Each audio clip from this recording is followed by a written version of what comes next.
Well, hello everyone, it is Ben Hardy here, and in today's video, I'm going to be talking about affordable cars that you can buy today that are going to hold their value really well. And the reason I'm making this particular video is over the course of making videos for this channel, I've mentioned several times that I buy particular vehicles because they tend to hold their value really well, so then I can basically drive the vehicles for free or lose very little money in the process of owning them.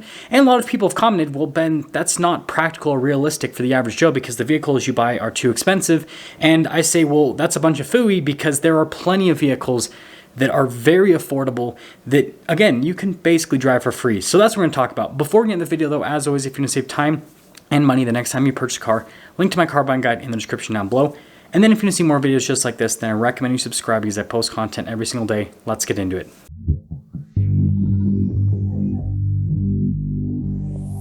Now, before we dive into these specific vehicles, I do want to mention that some of the vehicles I'm going to mention in today's video are being sold for over MSRP by a large portion of dealerships. However, all that you have to do is look up these vehicles on a nationwide basis and you will find several options available at MSRP. I tested this out with a bunch of vehicles that I'm going to mention today, and I was able to find several options with each vehicle that are available like at a dealership today that you can buy at MSRP with no markup, and it took me like 5 minutes. And frankly, you know, one of the vehicles that I personally own, the GT500, I was able to find that at MSRP within 10 minutes of searching online. And so like all the people that say that they can't find the deals, it's like, it's honestly not that difficult with the search technology that we have today on the internet. Like it's, again, it literally takes you 5 to 10 minutes and you can find cars. So anyways, just do your due diligence, search nationwide, and I think you'll be surprised with the deals that you can find if you put a little bit of effort into it. It's not like the deal's just going to fall into your lap. I mean, come on. Okay, so the first group of cars is going to be hybrids, and more specifically plug-in hybrids. So regular hybrids over the medium term to potentially long term are actually going to do really well when it comes to resale because demand with those vehicles is at an all-time high and supply is just not being met. And so the values on these are doing really well on the used market, and frankly, they're not declining as much as the overall car market, and it looks like that's going to continue. And again, especially plug-in hybrids. Plug-in hybrids are really difficult to get, but there's a lot of people that want them. A good example is like the RAV4 Prime. There are plenty of dealers that'll try to charge huge markups on RAV4 Primes because of how many people want them. Again, do a search and you can find them for a good deal. And so if you're buying a vehicle that fits either of those criteria that is, again, relatively affordable, then the chances of you losing money over the ownership of that vehicle is a lot lower compared to other vehicles. And I do want to mention with this particular segment that, yeah, you are going to experience some depreciation, but it's going to be minimized. And the thing that I think is really attractive about this segment of cars is the fact that since you're going to be spending less money on gas because both hybrids and plug-in hybrids happen to be more fuel efficient than regular internal combustion engine cars, then you're also going to save money on that front as well. Now, the next group of cars that are going to do really well when it comes to resale value is going to be inexpensive ICE-powered cars. So think like Toyota Camry, for example, Honda Civic, Hyundai Elantra. Now, historically, these cars haven't done the best when it comes to resale value. What will usually happen is they'll, depreciate quite a bit within the first few years, and then they'll basically hit a point where they'll just hold in value. And so historically, you usually wanted to purchase these cars a few years old. But right now, because availability is still really low with these cars, and because manufacturers like Honda are deciding to get rid of their base model versions of their car, if you happen to have one of these, then you're going to be in a pretty good position in at least the short term to the medium term. And so if you can find a good deal on any of these cars, then again, you're not going to be spending a massive amount of money on gas or maintenance because, again, a lot of cars within this segment are pretty reliable if you buy it from a good brand like Toyota, for example. And because, again, there's a lot of people looking for inexpensive, fuel-efficient, reliable transportation, then you're going to have a lot of buyers for your car, which is ultimately going to push the values up. And something else to mention that I'm going to make a more dedicated video about is that the car market under $10,000 is just so crazy with demand that it's kind of, holding up the prices of cars that are over $10,000 because of everything that's happening within that market. Now, the next group of cars is what I'm going to be calling soft roaders and off-roaders. So a soft roader is basically an off-road package car that is not really an off-roader, but it kind of looks like it. So like a RAV4 TRD, for example, or the new Kia Telluride X Pro, those are what I'd consider soft roaders. And then off-roaders like, the Jeep Wrangler and Ford Bronco, they're more dedicated towards off-roading.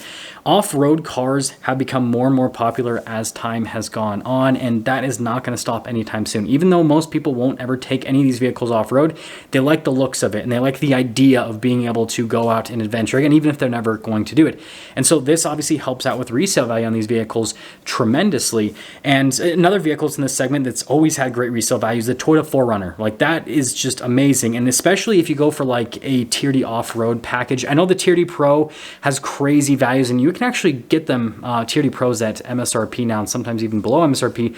But the Tier D off-road seems to do the best when it comes to resale value. Now, it obviously won't sell for as much as a Tier D Pro, but it's at a price point where people are looking more at used Tier D off-roads rather than used Tier D Pros. I know it's going a little bit too specific into a vehicle, but the point that I'm trying to make is this segment is really hot right now, and it's going to continue to be more and more hot as time goes on. And because there's so many customers and not enough supply with this segment, that's ultimately going to push prices up. And frankly, automakers don't like to build a ton of off-roaders, especially if it's a soft roader. Like, if you look at the RAV4 Tier D, for example, it costs Toyota more money to build a RAV4 Tier D than something like a regular XSE, if that makes sense, just because of the different technology that goes into the vehicle to make it more off-road oriented. I mean, it can be as simple as like the tires, right?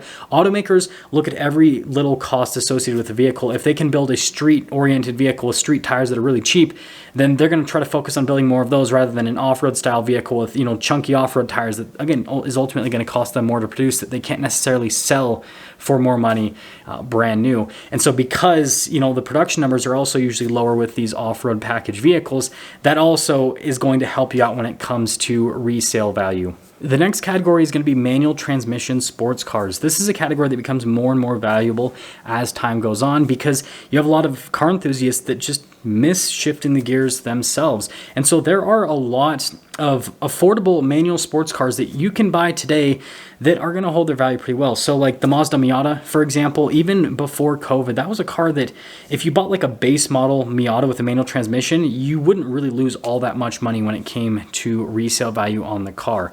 Another one is the Subaru BRZ Toyota 86.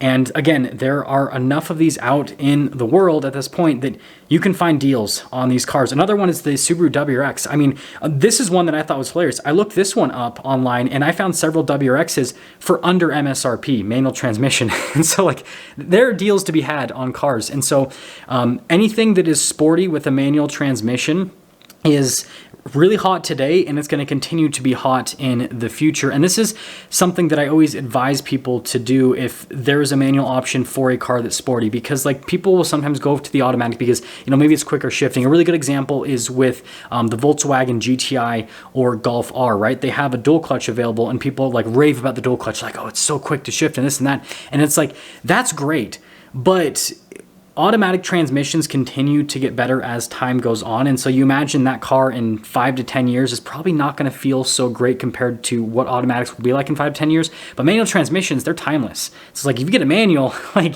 yeah, it might not be as quick and it might not be as, quote unquote, as exciting in the short term, but like in the long term, there's going to be, a lot more enthusiasts looking for that. And this is what always happens with these cars, right? You see that the automatic versions just continue to plummet in value, and then the manual versions are just worth so much money. And it gets to a point where people can't even buy the manuals anymore because of how expensive they are.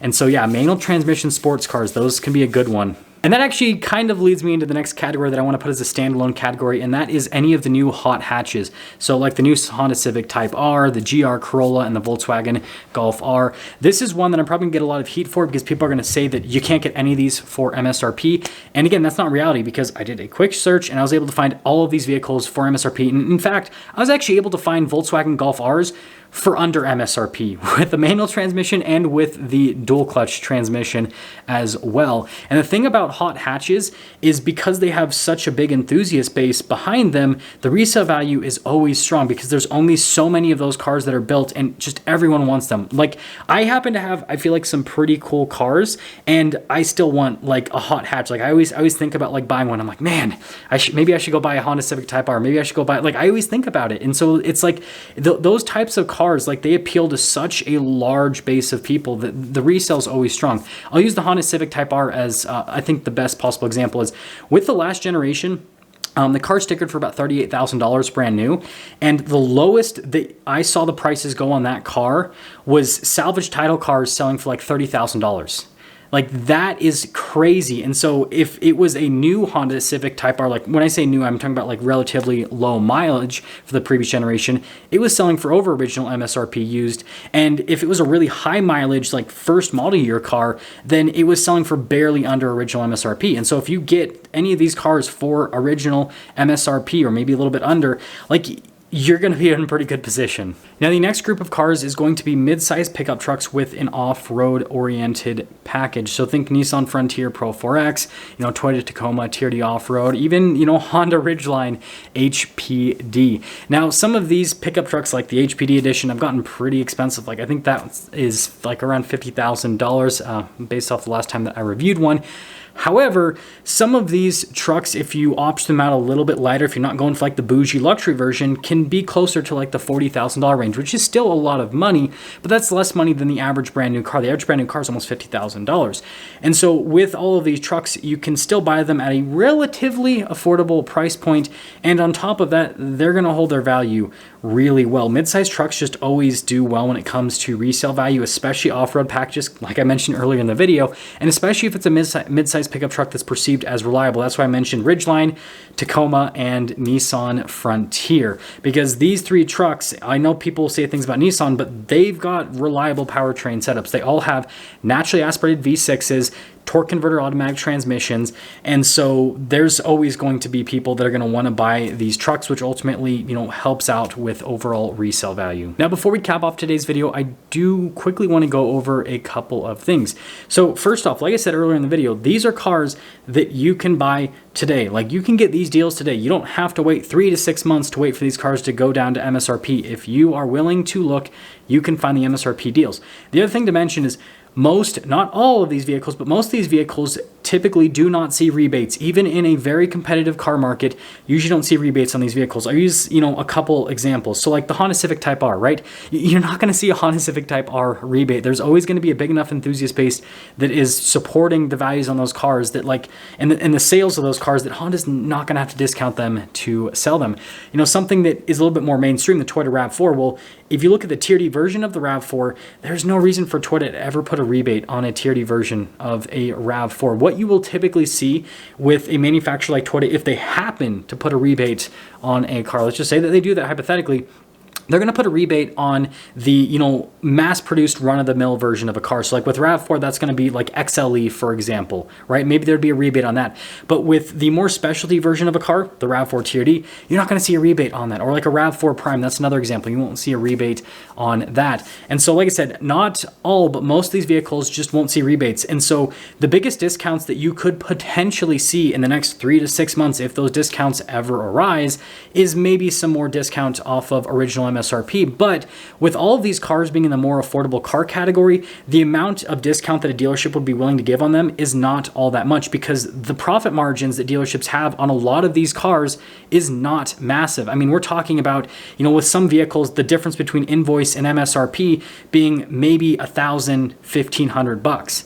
And so you have to ask yourself, like, are you willing to wait, 3 to 6 months to buy a car to save $1,000 to $1,500 when by the time you get the car, it might be $1,000 to $1,500 more expensive anyways because the MSRP increased, right? Because that's what every single manufacturer is doing right now. And so do your due diligence, search nationwide, and within each of these car categories, again, you still have potential to lose money. I do want to mention that, right? The car market is declining, and some of these segments, they could have the floor fall out from underneath them. But with everything that I'm seeing right now, that seems very unlikely, because as the economy continues to worsen, it seems like these categories only get stronger and stronger because you have basically downward pressure. The more expensive vehicles are the ones that are going to need the biggest discounts. The affordable vehicles, frankly, manufacturer dealerships aren't struggling to sell affordable vehicles. They're struggling to sell expensive vehicles right now. And so, again, there's always a chance, but I think you'd be pretty safe. Anyways, that's going to sum things up.